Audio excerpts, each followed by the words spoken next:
Hello and welcome to my channel. I am Zodiac Bandit, and today we're going to be recapping episode 64 of Campaign 3 of Critical Role. This one was fun, chaotic, funny, all sorts of different things that I could use to describe it, but I'd rather just recap it, so let's get into it. So, we start with Team Wildmount. They are being teleported using the staff they found in Malaismere. They feel themselves being pulled through space and feel a blast of energy push through them, dealing some good damage to them. Imogen rolls again on the D100 to see if the teleportation will work. This time she rolls a 4. The first time she rolled a 5. She is not doing well. They feel the same pull and take even more damage. Deanna looks to see if she's getting, or if Imogen's getting them all killed. With a 19 perception, she can see that there is definitely something going wrong, so she casts guidance on Imogen, but unfortunately that doesn't actually help here. Imogen rolls again, 13, what the fuck. It's actually like 3 divine interventions for Jester toward the end of the campaign, which is crazy because I don't think Jester ever got one, which is madness. But 13 is high enough for them not to take any more damage, and they land somewhere. Deanna casts Mass Cure Wounds instantly. They look to see where they are. This place is similar to Jushar, but not quite. They are on the side of a mountain, and there seems to be some sort of homestead built into the side of the mountain here. But there are no 5 massive spires in a big city here. These homes seem rather small. It's the same time as day as Wildmount, so they're definitely not in Marquette. They look at the homes and see bird-like creatures flying towards them. As it gets closer, they see the birds have humanoid bodies. Imogen tells the leader of the pack, the one in front, they're here by mistake. Fern just waves at them. 6 birds then fly down and pull up at extreme speed, throwing something at the party. Dex saves all around. Deanna, Fern, Frida, and Imogen all fail and get captured by nets. FCG and Chetney get out of the way. The birds land and circle the group. By the way they land, it's either jump off the mountain or surrender. Chetney looks at the net to see if it's cuttable. It seems to be cuttable. Very easy, so he takes his scythe and cuts Imogen out of her net and tries to tell the birds they don't mean to be here. One of the birds pushes Chetney against the wall and aims his spear at him. This bird seems to be some sort of leader, differently dressed than the rest, has a bit more to them in their appearance. FCG is scared as, they're terrified of birds, mainly Shithead, but this is reminding them of Shithead. The leader asks what brought them here. Imogen tells them that they were trying to teleport elsewhere, but it got all messed up. The party look around and see many, many more birds circling them in the air. Some of them just seem to be curious, and others seem to be very defensive. One lands next to Imogen and looks at her. Persuasion 8. Laura is rolling real bad tonight. The bird grabs her and starts pulling her to the side of the cliff. Fern tells them to wait. One of the birds grabs her net and starts pulling her as well. Fern asks to speak with their leader. A 24 persuasion check with a bonded blessing from FCG. The birds stop pulling them and they start to listen. They ask how they knew where their village was. The team tell them they didn't know, they just ended up here. And the birds say they can't stay. The party says they want to leave as well. The birds will blindfold the party and take them away from here so they don't know where the village is and so they can't retrace their steps. The party agree, and the birds start to take out leather straps from their armor and start putting it around the eyes of the group. Frida tries to find a point of interest before they are blinded. They see a large body of water. It's hard to tell specifics, but they can see that the Flat-Cap Alps are nearby, so they are definitely still in Wildmount. Frida then talks to FCG in their head, and they ask if they're alright. FCG's eyes are turning red, which means shit's about to go down. The bird leader says they will peacefully be taken out of the village and far away from here. Fern tries to convince them just to take them to Jushar with a 17, but it doesn't work as the birds already told them they don't know where Jushar is. And everyone else is now blindfolded. Deanna tries divine intervention to calm everyone down, mainly for FCG, but with a 43 roll, it doesn't work. You need to roll a D100 and roll below or your level. So, level 10, 43, doesn't work. The party are picked up and they can feel themselves being flown through the air. FCG is at their breaking point. Their stress points are maxed. Imogen pulls her blindfold down with telekinesis and tries to cast Calm Mind on FCG. Calm Emotions on FCG. FCG fails the roll. and they are calmed down for now at least. FCG is in their worst nightmare in the talons of a bird. With her blindfold off, Imogen can see the forest as the birds fly them into it. FCG casts calming motions on themselves to make sure that they don't go overboard with their stress points. They all feel the ground as they are dropped rather rudely onto it by the birds. Their blindfolds are removed, and the captain says if they return, they will be torn limb from limb, and then flies off. FCG casts calming motions again, keeping their rage at bay. The party start to brainstorm what to do for FCG. Deanna asks what's wrong. FCG says that they are filled with rage, and something needs to be done right now. Frida says everything will be okay and kisses them. FCG now makes a wisdom save of 20.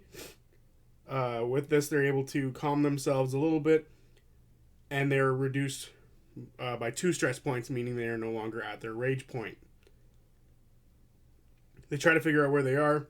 Frida says they're still on Wildmount. Imogen needs to wait for tomorrow to be able to cast teleportation with the staff again. FCG says unless the Changebringer can help, and tries to cast Divine Intervention. 54. Definitely doesn't work. Imogen apologizes for everything going wrong. The party say it's okay, it was their first time trying. Chetney takes a look around. He says that there are woodland creatures here and nothing seemingly dangerous quite yet, but is aware that there might be something dangerous around. The party want to rest, but they literally just started the day. The party think about helping FCG a bit more. Sleep and apparently kissing Frida seem to relieve the stress. They go a little bit deeper into that conversation about what stress relief they can do, but I won't do that. That's just a little weird for me. The party just stay here in the woods for the day. FCG rests up and Frida guards them. Imogen draws Jushar a bit to put it right in her mind. As FCG is resting, Frida casts Detect Thoughts. They see words of affirmation and other sorts of reflection of the day. Frida then delves deeper. They see not a rage, but an immovable intent to kill. It seems alien to FCG. They see beyond, or even further beyond this, hands building FCG with this intent deep inside them. Frida tries to see if this is a virus or if it's part of their original programming, but they can't really tell, and they pull out. The party rest up. It's cold here on this mountain. The next morning, the staff recharges 5 of its charges, meaning they can teleport yet again. Teleportation time. Deanna says that if this fails again, she'll go all FCG on Imogen. She rolls, and with a 53, they all get ripped through space yet again, and they see a night sky, a cobblestone road, and they smell smoke. They see the jungle below them, miles below them. They see they are outside one of the spires of Jushar. They all see a massive red moon and a red beam locking it in place. It is stuck in the flaring state. They all see the streets are mainly empty, with the exception of a few people moving quickly and a handful of the guards here. They see flying creatures in the air that Jushar uses as mounts for their wardens. Imogen takes 16 points of damage for some reason after the teleportation. They are definitely in Jushar and they're on the Smolder Spire. The party try to figure out where to go from here to meet the others. Deanna says that she can scry on them. Imogen has something of Laudna's, so they use that to cast scry. Deanna concentrates and is pulled through the clouds and mist, and she ends up in a cave somewhere. She sees Laudna curled up with her eyes wide, thinking. She's safe, but Deanna doesn't know where.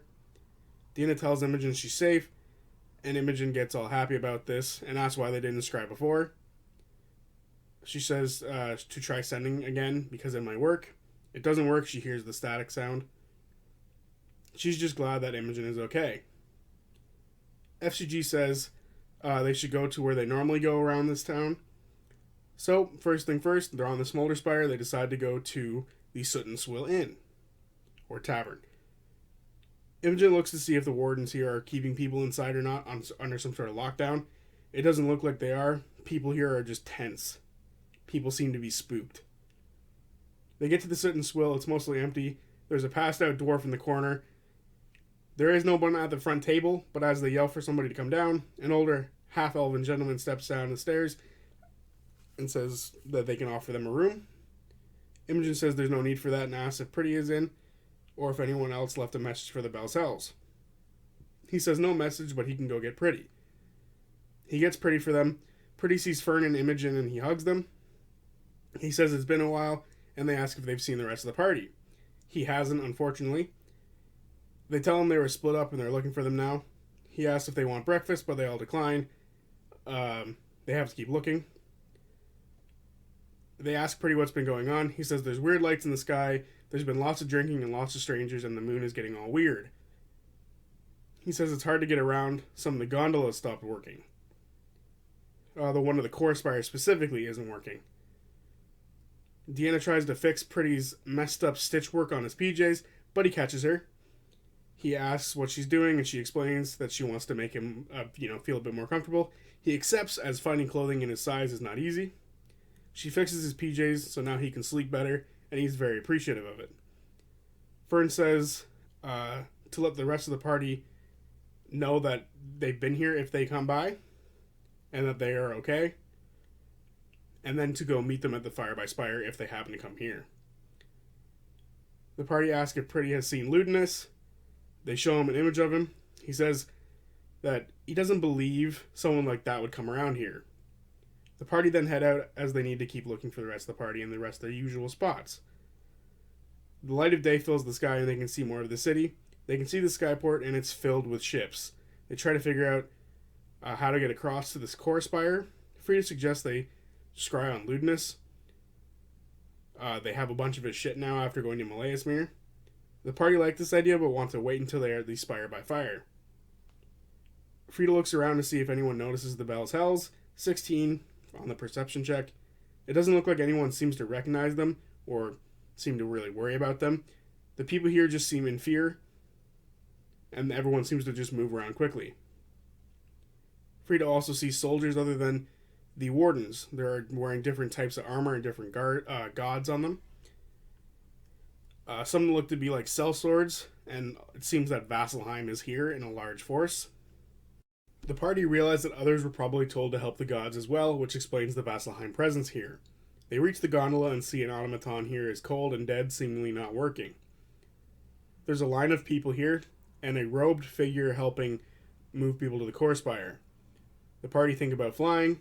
Frida says they have a note from the king and queen of Uthadern to try to skip the line. The party really like this idea. They step to the front of the line, and everyone behind them gets pissed off as they see them approach. They approach the robed man. He is a broom skipper, someone to transport others, usually used by higher-ups as their services are very expensive. The party show him the paper from the king and queen. He says he can transport 4 across. Fern transforms into a raccoon dog, and Imogen holds her. Deanna hops on the back of Frida so they can all make it across. The broom skipper moves across the chasm over the jungle, and the party effing hate this, as if they fall off, that's it, and some of them are having intrusive thoughts to jump because maybe it'll be fun. They eventually reach the other side, and they're on the core spire, and they all take a deep breath. Frida tells Deanna in her head that they've never felt so small before. Deanna freaks out over this new power. Chetney sees a group of soldiers gather in one place and sees a new skyship approach and 2 more take off. Chet says they need to get to the Spire by Fire quickly. FGG casts Locate Creature to look for Aurum, but it doesn't seem to work and they don't feel anything yet. Frida wonders if the soldiers are preparing for an attack. Imogen casts Detect Thoughts on the soldiers as they walk by, and she feels anxiety, unpreparedness, excitement for being somewhere else, and fear from being far away from home. The usual soldier feelings. These soldiers seem to have put the city into some sort of soft lockdown. They eventually reach the Spire by Fire. They see a massive male Qatari with a lion's mane pouring a drink. They ask him if they've seen their friends. He hasn't. He knows them, by the way. He hasn't, but offers them breakfast and rooms. The party take breakfast. The party put together that the bartender is pushing for patrons, as the tavern seems to be largely taken over by soldiers here. Frida moves close to some of the soldiers to listen in. They make a 21 history check. They see the guards here have all sorts of different crests on them from different places around the world. Imogen steps outside and can see Ruidus from where she is. It is unmoving and is burning red. She focuses on it to try to feel the draw, like she did from her dream, but she realizes there's always a faint pull. She tries to send a message to Shadana. She asks if Laudna has stopped in and if she's okay. She rolls a 2 on the D100 roll and gets a 4, which would be... Sorry, she rolls a 2 on the D100 roll, which would be 4 Divine Intervention worth, which is crazy. Shadana actually answers and is very confused and says that she hasn't seen Laudna and asks if Imogen wants some juice. Imogen doesn't reply. Chetney buys breakfast, ales, and brings them to some of the soldiers. He asks them if there's someone leading the effort that he'd like to join. One of the soldiers just says they're just following orders. That's all they really know. They ask Chetney who he is. He just says he wants to help. One of them says to speak to the quorum if he wishes to join. He buys them around and goes back to the party. Fern, still wild-shaped, sneaks around the tavern for info. In sight of 22, she sees 3 small groups of guards here. She sees that each group seems to have a leader. She goes to one and sees a half-orc who looks at her and calls her adorable, and then feeds her. She's still a raccoon dog. She just sits there at their table and listens in. One asks what they're even doing here. They're going to be running the perimeter around the grounding site, but they don't know why. The half-orc says that this seems just to be important, and they should just follow orders. He says to drink only what they need to wake up. They march in 2 hours. Fern goes back to the party. Deanna rents a room and says it's for the Bell's Hells, and to leave a note for the others to say that to stay here, the others are safe. Frida buys Imogen a drink, who actually drinks it up, even though she normally wouldn't. She feels safe to be able to do so because some of her new magical items. Frida asks how Imogen is feeling. She's better knowing her friends are okay. Frida says that home can be a person, and soon Imogen will be home. She hugs Frida. FCG gets a little jealous, jokingly. As they drink up and rest, somewhere else in the city, a tree opens up. It's now Team Isilra time, and the table switches players. So, with the teams now switched, we see Emily is in fact here, which means we get more Prism. Sick. Prism begins to glide out of the tree on the enlarged mother. Prism realizes that the rest of the party have come behind her, outside of the tree.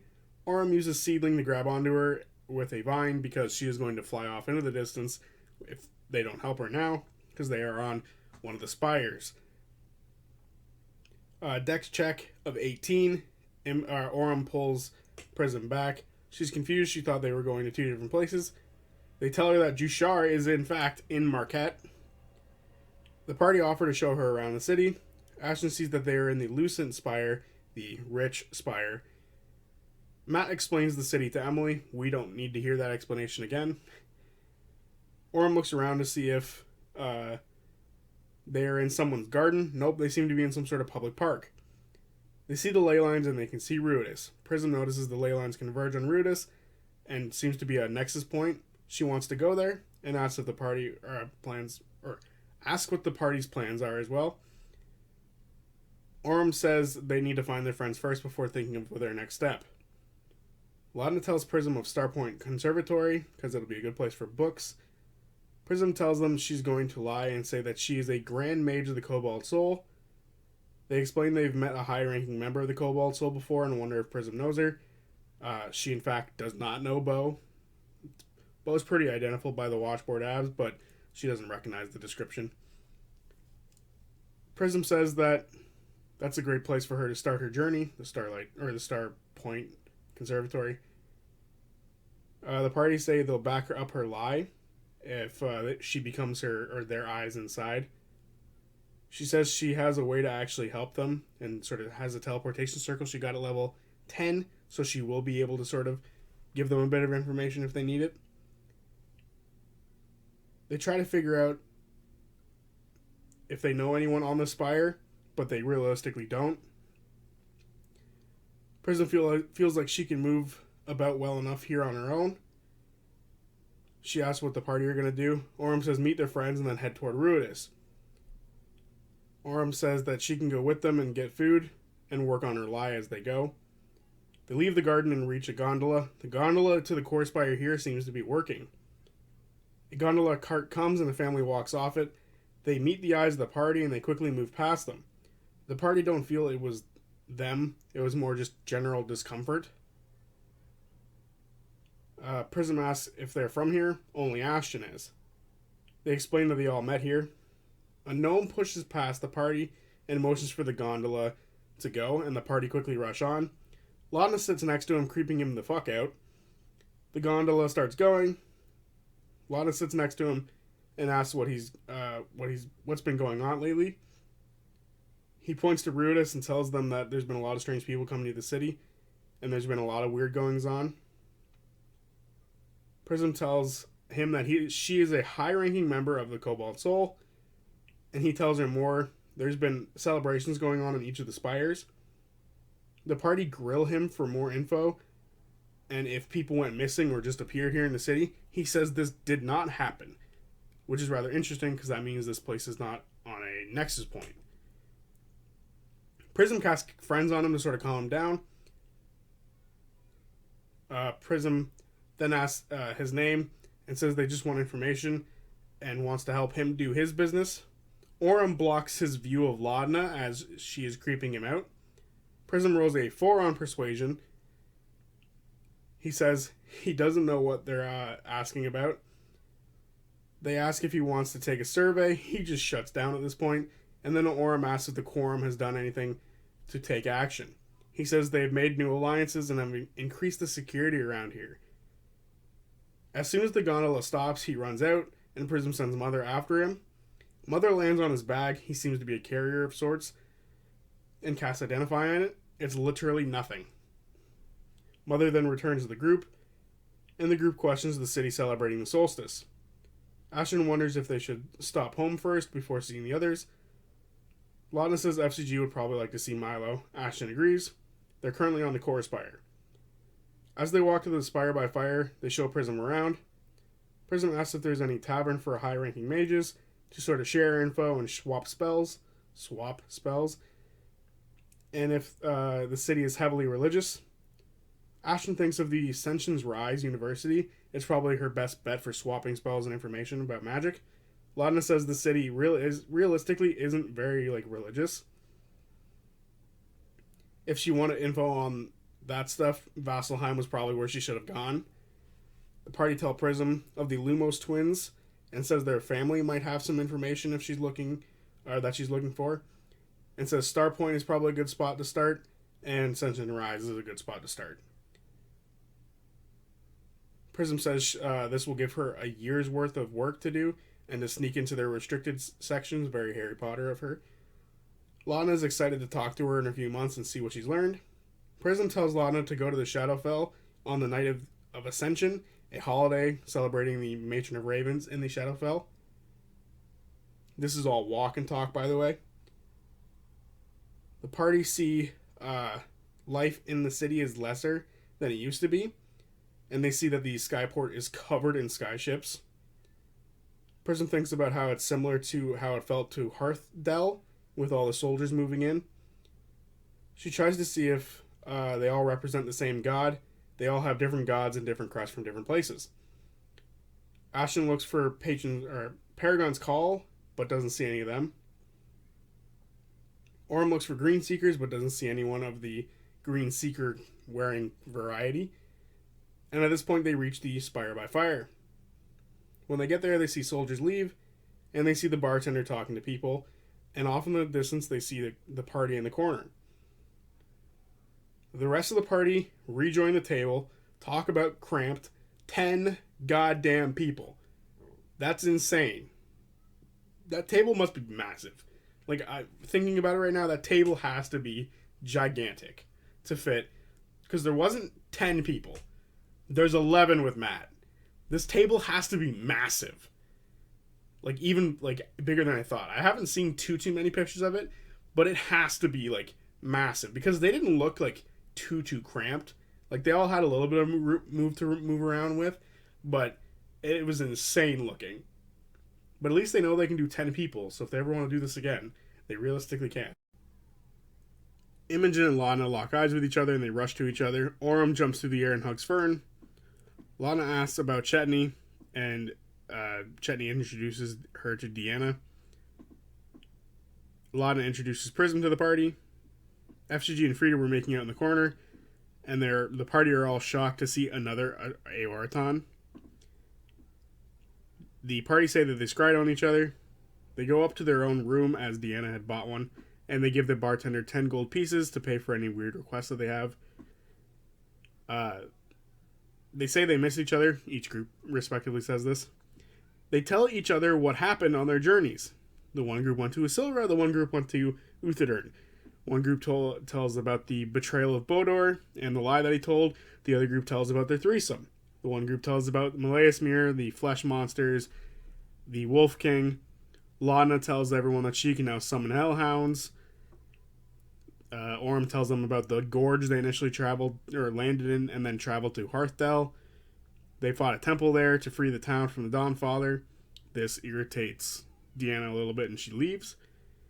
They tell them about killing an angel, summoning a demon, Vasselheim locking shit down, fighting a shadow face and freeing an archdruid.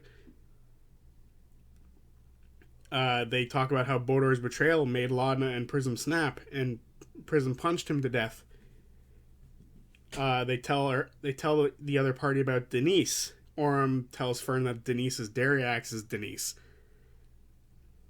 Team Wildmouth saves Santa, Ultgar, and Chetney made up with his old toy-making friend. Chetney tells about Deanna and him being former lovers.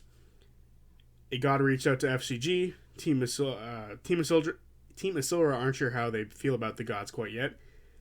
And then, of course, they fill them in on FCG and Frida. The party question the gods' motives. Orm and Prism think they are making escape plans. FCG just thinks they're trying to survive and do their best. Fern asked if one can become a god. The Matron of Ravens did. Laudna tells them about Aberdina and the Primordials. The party think Ludinus is trying to become a god. Imogen says they have his old notes.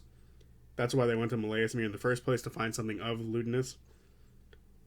Orm asks about Frida and where they're from. Frida says that they were brought back to life by D, and they learned about their original programming to protect the original Malleus key. Frida tells the party FGG's real name, Faithful Caregiver, and how they found it inside their head, or inside their face. This freaks out Laudna somehow.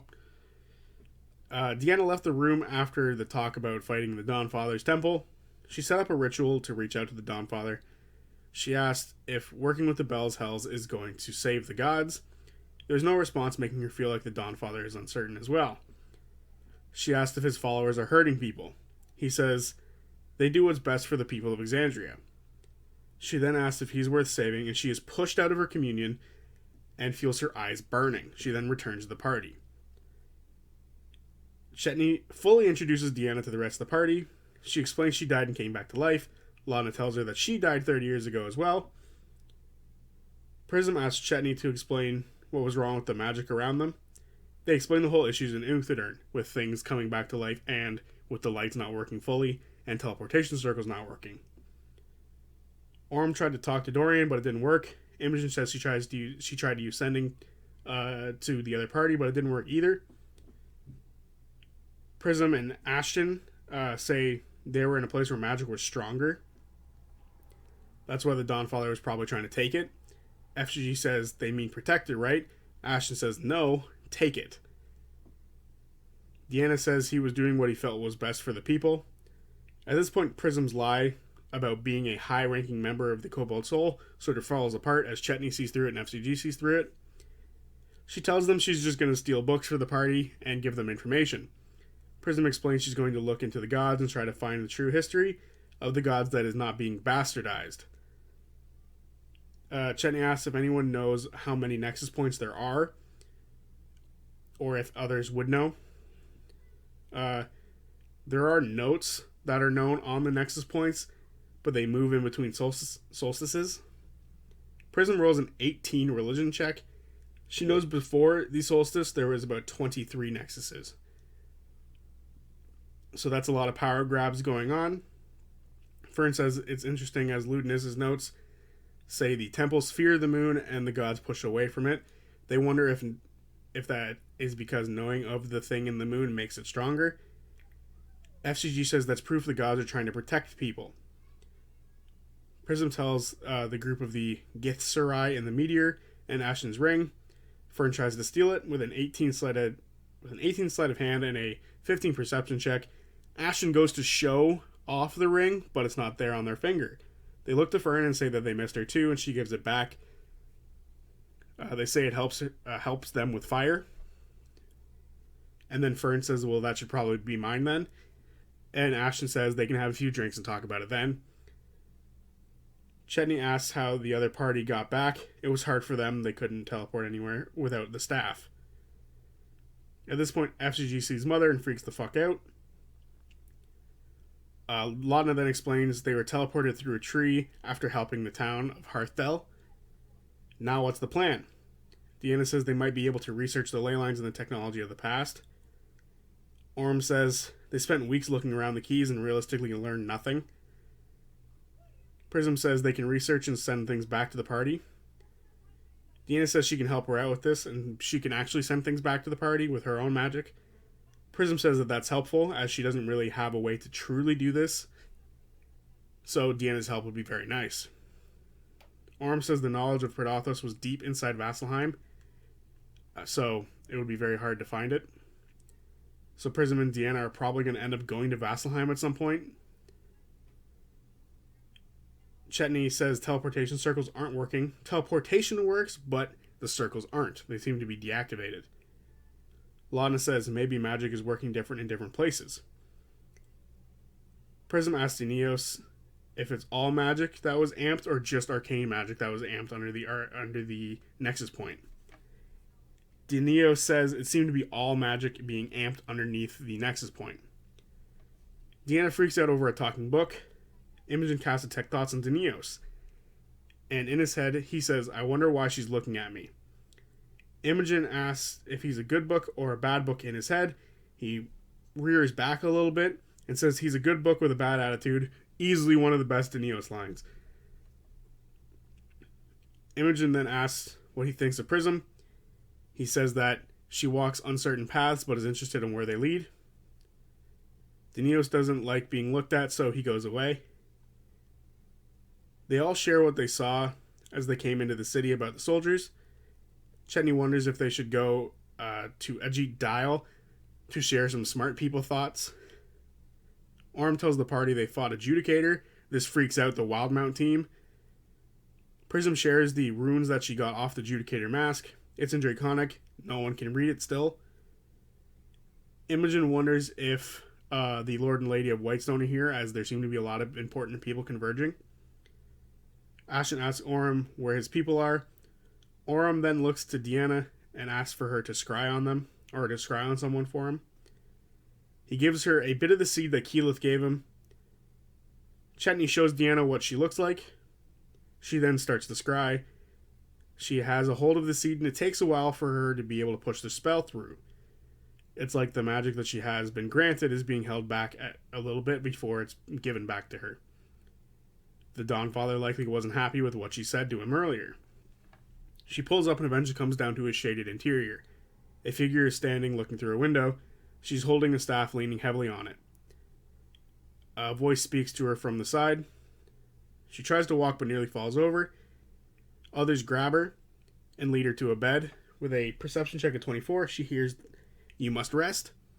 Voice of the Tempest, don't overexert yourself." She has dark red wounds on her neck and her arms that aren't bleeding but aren't healing either. She says to give her a moment. She says she has to speak to the others. Much is happening. It wasn't supposed to be like this. She gets up. There's a tapestry with a black feather hanging from it. As she strokes it and she gets up, she wobbles her way out of the chambers. Deanna tries to cast guidance on her through the scry, but it most likely won't work. Deanna casts Mending on the seed and then hands it back to Orym and says that Keyleth is alive and explains what's happened to her. They realize the anti-resurrection venom on Odahan's blades is likely what did this to her. Deanna tells the party that resurrection is fully off the table right now. They then question if Ludinus won based off this. Deanna shows Orym where she was. Orym confirms that this was the inside of her home.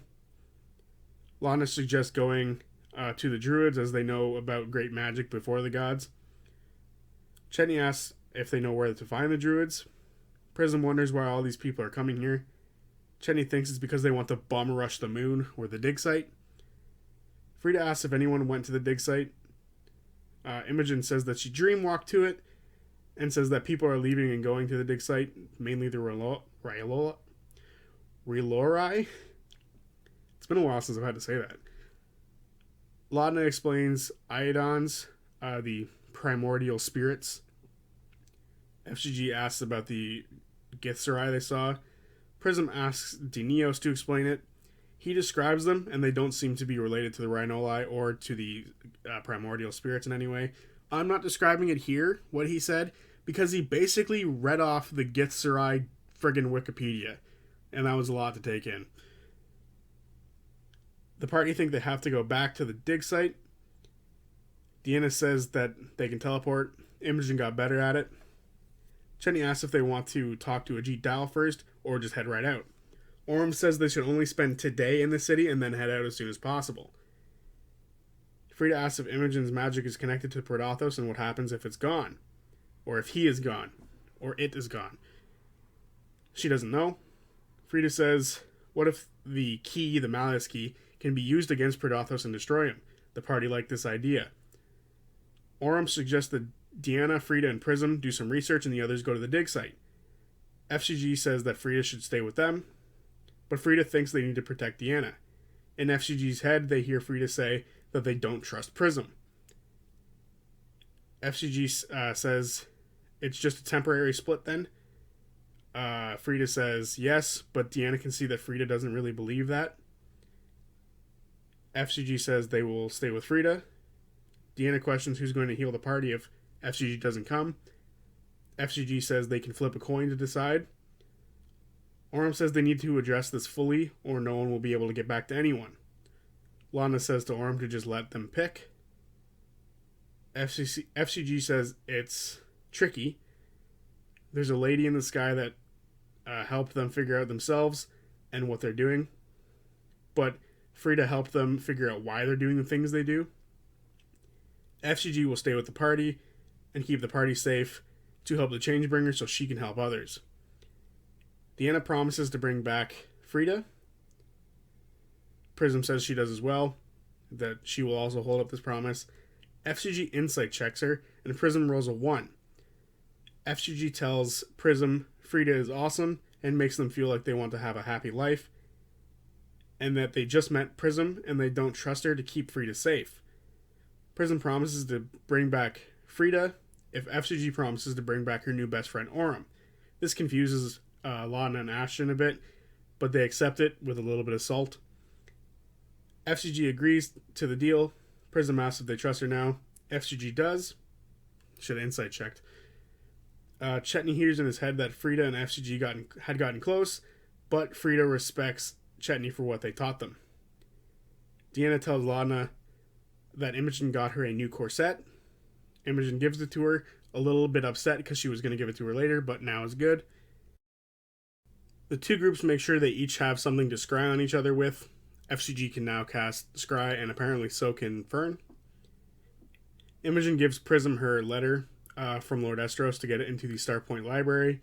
She can use her How to Disguise to make herself look like her, so it'll work. The party thank the guests for all the help they've given each party. Frida says they've been around a long time and have never met a group that cares about each other more. Ashton thanks them for taking care of FCG. Chetney and Deanna say this time around was a lot better for them. Deanna casts Death Ward on Chetney. Ashton hugs Deanna and says to pay attention to who she wants to be. Imogen in Frida's head tells them they're one of the best people they've ever known. Frida plays her laugh back to her and says to remember that laughter when she's in the storm. Frida then tells FCG they love them and will see them soon. FCG says they will, and it's a promise. Deanna and Fern tell each other that they're awesome and amazing. Deanna casts Death Ward on Fern as well. Deanna and Imogen hug. Deanna says she's strong. Imogen says she'll try to talk to her as much as she can now that she knows that there is a chance for sending to work after the Shadana incident. Orm says good luck to Prism. Prism thanks him for helping her out. Lana says Prism, she's been very grateful for the connection, their strong connection, after killing Bodor. Prism says the rage she saw in Lana, or she saw something in the rage when she killed Bodor, and saw in her greatest strength to continue to trust people. Orm says that